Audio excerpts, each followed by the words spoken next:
Hi, I'm Charlie Neumann. Behind me is one of the stained glass windows in All Saints Church, Oakville. This window depicts St. Francis of Assisi, the subject of this video.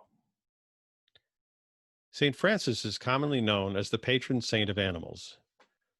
This gives the impression that his sainthood is due to his works with animals and nature. But the story of St. Francis is much more than that.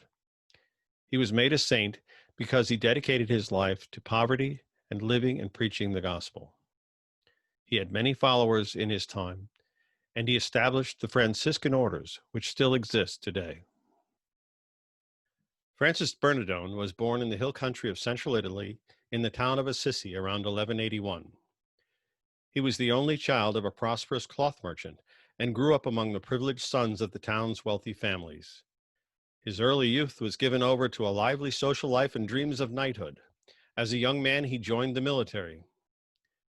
In 1202, he was captured in battle and spent a year in prison until his ransom was negotiated by his father. While in prison, he became very ill, and it is thought that illness caused him to reevaluate his life. After his return home, he underwent a gradual conversion, which finally led him to reject his former life and his father's wealth. One day, while praying in the ruined church of San Damiano in the countryside, he heard God speak to him, saying, "Francis, rebuild my church which you see falling down." Taking the word literally, he began to rebuild the little church with his own hands, begging in the streets for building supplies. This public humiliation led to a permanent break with his father. Ultimately, Francis gave away to the poor everything he had ever received from his family, even the clothes on his back. He embraced the poverty of the gospel, as in Matthew 19:21. "If you want to be perfect," Jesus said, "go, sell your belongings and give to the poor, and you will have treasure in heaven. Then come, follow me." Francis discovered that his calling was not to renew merely a church, but the church. Others joined Francis, many from the elite sons of the city, and a community of brothers, friars, formed around him. In contrast to the comfort of the established monasteries and clergy, the first Franciscans lived in utter poverty among the poorest of the poor. Traveling through the towns and villages, they preached the gospel, peace and goodwill with all people. Francis is quoted as saying, "It is of no use walking anywhere to preach, unless our walking is our preaching." He and his followers took vows of obedience, chastity, and poverty. In 1209, as the number of his followers increased, Francis decided to request of the Pope the creation of a formal religious order for himself and his followers.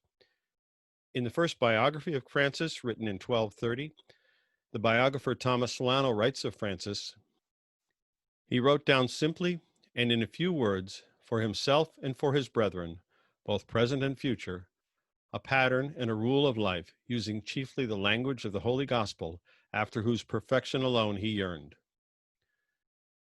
We do not have the full text of this rule, but we know that in summary it was to follow the teachings of our Lord Jesus Christ and to walk in his footsteps. He then led his first 11 followers to Rome to seek permission from the Pope. In 1210, Pope Innocent III recognized Francis and his community rule as the Franciscan First Order, the Friars Minor, or Little Brothers. Francis adopted the simple tunic worn by peasants as the religious habit for his order, and he had others who wished to join him do the same. By the time of Francis' death, there were over 10,000 Franciscan brothers spread across Europe, apostles of a general renewal of the Church. The greater Franciscan community also included a women's second order, nicknamed the Poor Clares, after St. Clare, the first Franciscan sister. And for the first time in history, a third order with a simple rule adapted for regular lay people committed to service, charity, and simplicity of life. His preaching was simple, but filled with an unaffected joy and excitement, which cut across class and political divisions. The church of his time was wealthy and powerful, and yet the gospel he taught was down to earth and relatable. For example, at Christmas in 1220, he is known to have created the first living nativity scene using real animals. Encountering him, people found their lives changed, feuds were healed, and a new spirit of devotion stirred in the churches of Italy. Francis was popularly acclaimed a saint in his own lifetime and formally canonized as the patron saint of Italy in the second year after his death in 1226. He was sainted for his sacrifice and preaching of the gospel, but over time the celebration of his feast day also focused on his great love for God's creation and his miracles involving animals. Francis had spent a third to half of each year praying in nature and the wilderness, and he interspersed this with his preaching. He came to be known as the patron saint of animals. Recently, in 1979, Pope John Paul II also declared St. Francis the patron saint of ecology and the environment.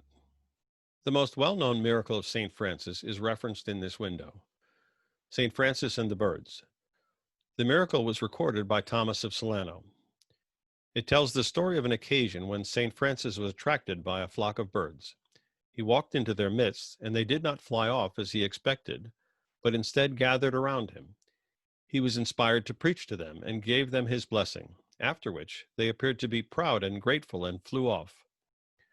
Francis is said to have recognized then that he must preach not only to men, but to all of God's creatures. Because of his connection with nature and animals, as early as the 13th century, the tradition of blessing of the animals became part of the celebration of his feast day.